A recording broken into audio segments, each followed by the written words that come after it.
आप सभी को मेरा नमस्कार।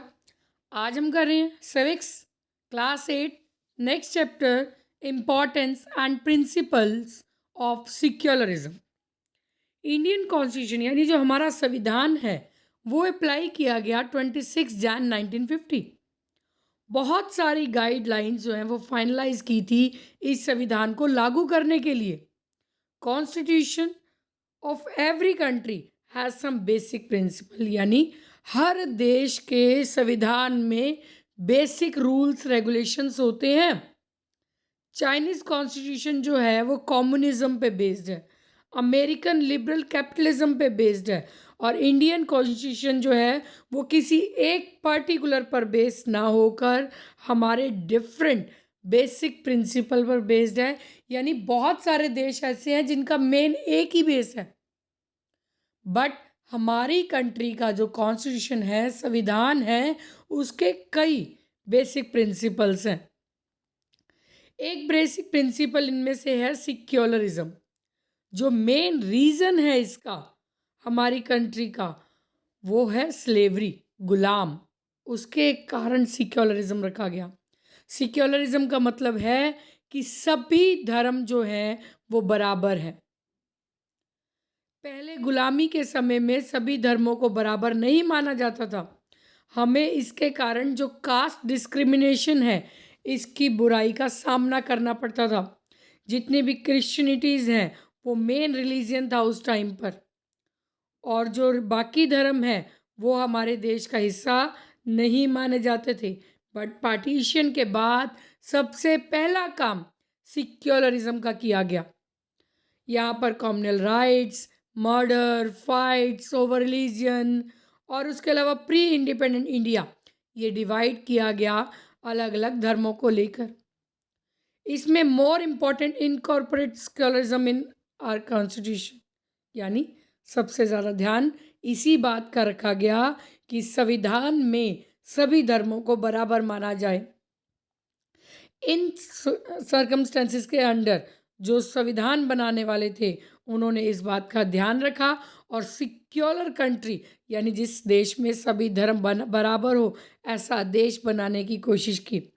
सभी लोग जो हैं वो आज़ाद होना चाहते थे। सिक्योलर कंट्री ऐसी कंट्री जहाँ पर किसी के साथ धर्म के आधार पर कोई भी भेदभाव ना हो। ये एक बिगेस्ट एग्जाम्पल है हमारे प्रेसिडेंट के ने जो ये काम किया सिक्योलर का। नेक्स्ट आ जाता है transformation of principles of the constitution into laws.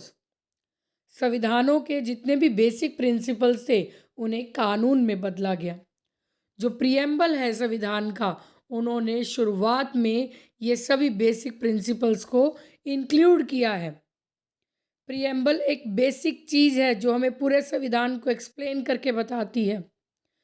जो इंडियन कॉन्स्टिट्यूशन के प्रिंसिपल्स हैं, sovereignty, secularism, right to freedom, equality, universal brotherhood, national unity, democracy, ये बेसिक प्रिंसिपल जो हैं वो लीगल कर दिए गए। फर्स्ट प्रिंसिपल जिसके बारे में हम इस चैप्टर में मेन हम ध्यान देंगे, और इंडिया आज़ाद हो चुका है, मेन क्या रहा हमारा? सिक्योलरिज्म। जस्टिस, जस्टिस यानी न्याय, तीन बेस इन्होंने दिए इसमें, सोशल, इकोनॉमिक और पॉलिटिकल जस्टिस सभी लोगों के लिए। सोशल क्या है? सोशल जस्टिस का मतलब होता है कि यहाँ पर जाति, धर्म, रंग के आधार पर कोई भी भेदभाव नहीं किया जाएगा।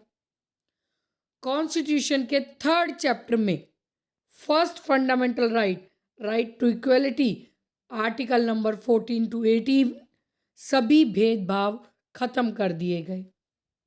इकोनॉमिक जस्टिस जो ये कंसेप्ट है वो इक्वल अपॉर्चुनिटीज़ प्रोवाइड करता है अपनी जीविका कमाने के लिए, ताकि सभी हम अच्छी इनकम कमा सके।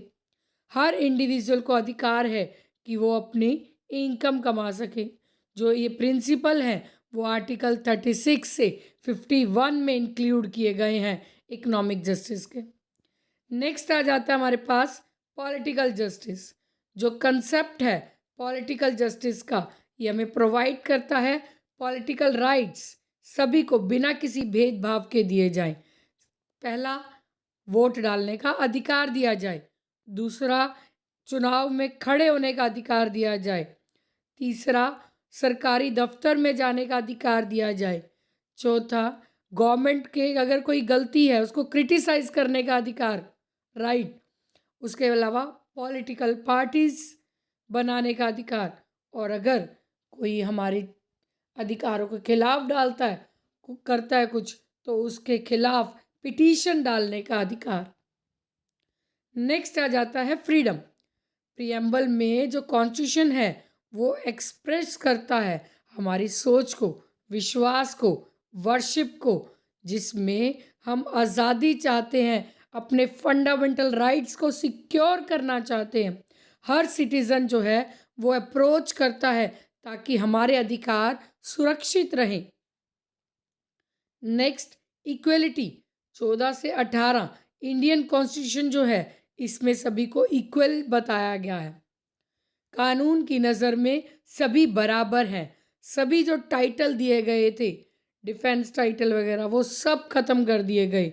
मान लो किसी को बोला कि ये मेन इसका हेड है, ये है, हाँ ठीक है, एक पोजीशन उनको दी गई, बट टाइटल ख़त्म कर दिए गए। किसी को भी कोई स्पेशल राइट नहीं दिया गया जाति धर्म के आधार पर, ना ही सोसाइटी में कोई स्पेशल राइट दिया। स्पेशल पावर्स जो है उन्हें जुडिशरी को इम्प्लीमेंट करने का राइट था, इक्वलिटी का राइट था। जो जुडिशरी है उनको जुडिशियल रिव्यू का अधिकार दिया गया, और अब सभी सिटीज़न जो हैं वो कानून के नज़र में बराबर हैं। चाहे कोई मंत्री है, चाहे आम जनता है, सभी कानून की नज़र में बराबर हैं। Next, brotherhood. इंडियन कॉन्स्टिट्यूशन जो है वो एनकरेज करता है इंडिया के सिटीज़न को, ताकि भाईचारे को बढ़ाया जा सके। जो भाईचारा है इंडियंस के बीच बढ़ेगा तो अलग अलग धर्मों के बीच में लड़ाई नहीं होगी। इसके अलावा जो मेन इंडियन इंडिपेंडेंस है वो इन्हीं फैक्टर्स पे डिपेंड है। अलग अलग सेक्शन जो है इंडियन कॉन्स्टिट्यूशन के वो इक्वलिटी क्रिएट करते हैं। धर्म, जाति, रंग और जेंडर के बेस पर यहाँ पर अब कोई भी भेदभाव नहीं किया जाता। आगे चलते हैं। National equality and unity. जो फाउंडर हैं इंडियन कॉन्स्टिट्यूशन के, वो चाहते हैं कि देश की को एकता, मतलब देश में यूनिटी की भावना को, एकता को जगाया जाए। इस ऑब्जेक्टिव को जो है इम्प्लीमेंट किया गया 42nd अमेंडमेंट में, यानी अमेंडमेंट यानी बदलाव में। तो ये जो शब्द थे इक्वलिटी, फ्रेटर्निटी, इन्हें ऐड किया गया प्रियम्बल में। इससे हम समझ सकते हैं कि अलग अलग जात धर्म कम्युनिटी के लोग इंडिया में रहते हैं और बिना किसी भेदभाव के। और इसके जो मेन ऑब्जेक्टिव हैं वो अलग अलग लॉ क्रिएट करना है। ये ऑब्जेक्टिव सिर्फ कॉन्स्टिट्यूशन में इंक्लूड नहीं किए गए, बल्कि इन्हें अप्लाई भी किया गया है। अगर कोई इन कानूनों को तोड़ता है तो जुडिशरी जो है उन्हें पनिश भी कर सकती है। इंडियन कॉन्स्टिट्यूशन के बहुत सारे ऑब्जेक्टिव और प्रिंसिपल हैं, बहुत सारे लॉ बनाए गए हैं, इम्प्लीमेंट किए गए हैं, बट आज भी इतने सालों के बाद भी हम इन सभी ऑब्जेक्टिव को पूरा नहीं कर पाए। कहीं ना कहीं हमें भेदभाव देखने को मिल जाता है। कभी धर्म, कभी समाज, कभी जाति, अलग अलग लोग अलग अलग तरीके से कहीं ना कहीं भेदभाव जरूर करते हैं। तो ये चैप्टर हमारा यहीं ख़त्म होता है। पॉइंट्स टू रिमेंबर देख लेते हैं। हर कंट्री जो है उसके कुछ बेसिक फंडामेंटल प्रिंसिपल हैं। सिक्युलरिज्म का मतलब है सभी धर्म बराबर हैं। हर सिटीज़न को आज़ादी से जीने का अधिकार है। हमारे देश में जो प्रेसिडेंट हैं उन्हें बिना किसी धर्म के आधार, मतलब कोई बेस नहीं माना जाता कि इस धर्म का चुनना है, धर्म को छोड़ दिया जाता है उन्हें चुनते वक्त। इंडिया जो इंडिपेंडेंट है सभी फॉरेन मैटर्स में। हमारे इन कॉन्स्टिट्यूशन का मेन ऑब्जेक्टिव है कि सभी को बराबर न्याय मिले, सभी कानून की नज़र में बराबर हों, और जो ऑब्जेक्टिव है इंडियन कॉन्स्टिट्यूशन का वो भाईचारे को बढ़ावा देता है, और इंडियन कॉन्स्टिट्यूशन जो है वो नेशनल यूनिटी को भी बढ़ाता है। तो उसके बाद आपको फिलअप्स दिए गए हैं, ट्रू फॉल्स, होप सो आप कर लेंगे।